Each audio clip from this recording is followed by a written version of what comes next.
বিশ্ববিদ্যালয়ের সামনেই বিশ্বজিৎকে হত্যা করার মাধ্যমে। কারণ তারা ভেবেছিল বিশ্বজিৎ হল হিন্দু সম্প্রদায়ের, একে হত্যা করে দায়ভার চাপানো হবে জামাত এবং শিবিরের উপরে। আন্তর্জাতিকভাবে জামাত নিষিদ্ধ হবে, শিবির নিষিদ্ধ হবে, তাহলে আমাদের রাস্তা খোলাসা হয়ে যাবে। ঠিক না বিচি? কিন্তু মিডিয়ার কারণে তারা পারে নাই।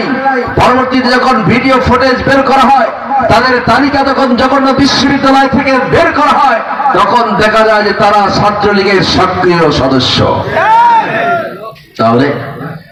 তাহলে হিন্দু সম্প্রদায়ের ভাইদের বলতে চাই, আওয়ামী লীগের কাছে হিন্দু সম্প্রদায় নিরাপদ নয়। জাহাঙ্গীরনগর বিশ্ববিদ্যালয়ের মালিক সে সক্রিয় ছাত্রলীগের সদস্য। 1 জন নয়, 10 জন নয়, 50 জন নয়, এক করে 100 জন ছাত্রীকে ধর্ষণ করে মিষ্টি বিতরণের নামে সেঞ্চুরি পালন করে এত বড় ধৃষ্টতা বাংলাদেশের 90% মুসলমানের দেশে তারা দেখিয়ে গেছে। আজ পর্যন্ত তার বিরুদ্ধে আওয়ামী লীগ কোন বিচার করে নাই। ঠিক আছে? তাহলে আমাদের দেশের আমার কন্যা, আপনার কন্যা, আপনার বোন, আমার বোন যখন ইউনিভার্সিটি যাবে, কোন নিশ্চয়তার উপরে, কোন নিরাপত্তার উপরে?